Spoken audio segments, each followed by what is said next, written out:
Hi everyone, welcome back. Today I'm going to share with you on how I start parsley from seed to sprout. So for my seed starting indoor, the soil that I'm using here is the Jiffy seed starting soil that you can easily get in Walmart, Lowe's or Home Depot.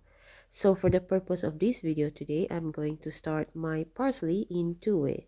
The first one, I'm going to soak the seed for 12 hours before I start planting them.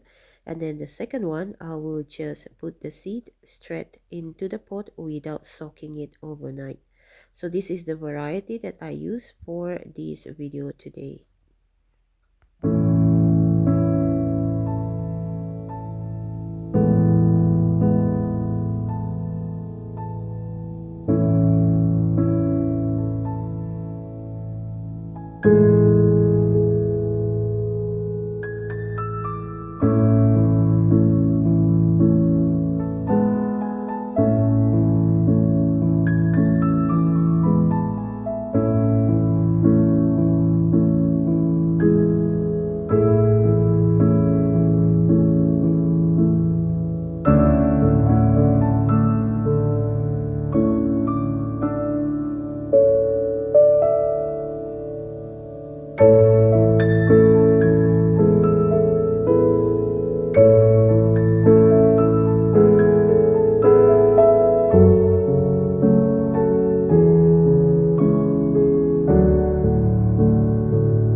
So this is where I keep all the pots on the heat mat until the seed start to germinate, and make sure it's always covered to maintain the humidity.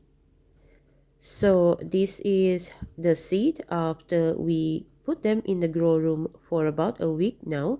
Today is February 1st and we start the seed on the 25th of January. So on the first one, this one is the seed that we soak overnight before planting them. And as you can see, most of the seed already start to sprout, showing sign of life. And as for the second pot here, this is the one that we did not soak before we plant them, and the result is, as you can see, most of them have not shown any sign of life yet. But if you look at that one corner here, there is one seed start to sprout. So I would encourage you for parsley seed to soak your seed overnight before you start planting them, because the result will be much more better. So for the parsley that's already sprout here, I put in the grow room on the heat mat under the light. And as for the one that haven't sprout yet, I still keep the cling wrap, put it on the heat mat and under the light. So that's my sharing for you today. I hope it will be beneficial for you.